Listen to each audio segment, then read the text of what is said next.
국방부가 병영혁신 정책에 대해 청년과 소통하고 청년의 목소리를 정책에 반영하기 위해 병영혁신 청년 자문위원을 위촉했습니다.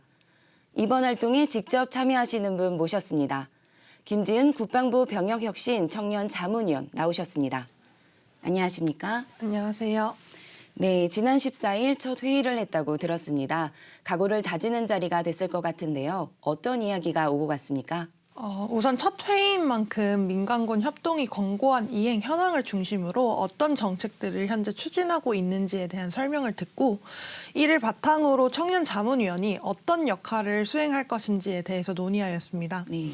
특히 청년 자문위원만이 할 수 있는 일이 어떤 것이 있을지 같이 모색하고 저희의 역할을 정하는 자리였습니다. 네.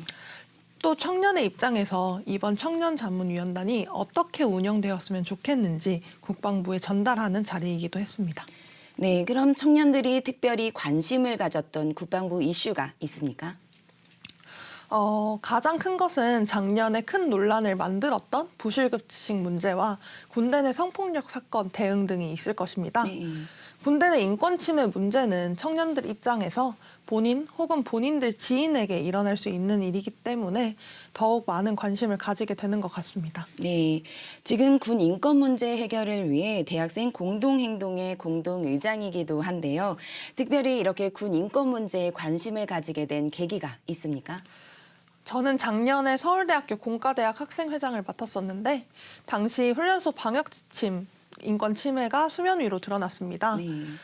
방역이라는 명목하에 화장실 사용을 통제하고 오랜 기간 씻지 못하게 하는 그런 상황이 내가 대표하는 학우들이 직면한 문제라고 생각하다 보니 너무 안타깝고 여기서 내가 할 수 있는 것이 무엇이 있을까라는 생각을 하다 보니 자연스럽게 관심이 생긴 것 같습니다. 네.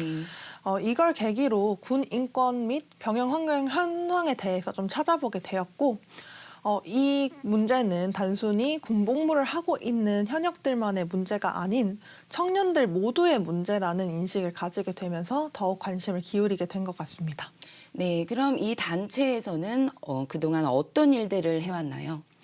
군 공동행동에서는 청년들의 생각을 전달하고자 각 학교의 설문조사를 통해서 네. 군 인권 문제 및 병영 환경 문제에 대한 청년들의 실제 생각을 수합하였고 이를 바탕으로 기자회견, 대선 후보자 간담회 혹은 국방부 간담회 등을 추진을 해서 정치권에서 제도적 행정적으로 병영 환경의 변화를 실질적으로 이끌어낼 수 있도록 노력하였습니다. 네, 앞으로 청년 자문위원은 청년의 입장에서 장병의 인권 보호와 병영 문화 혁신 정책에 대해 적극적인 조언을 하게 될 텐데요. 앞으로의 활동 계획에 대해서 말씀 부탁드립니다.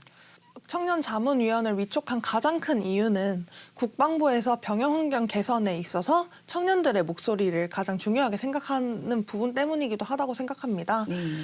국방부의 장병 인권 보호 및 병영 혁신 정책 하나하나마다 각 정책에 대한 청년들의 입장을 전달하여 새롭게 만들어갈 병영 문화에 청년들의 목소리가 반영될 수 있도록 노력하고자 합니다. 네. 지금까지 김지은 국방부 병영혁신 청년 자문위원과 함께했습니다. 오늘 말씀 감사합니다. 감사합니다.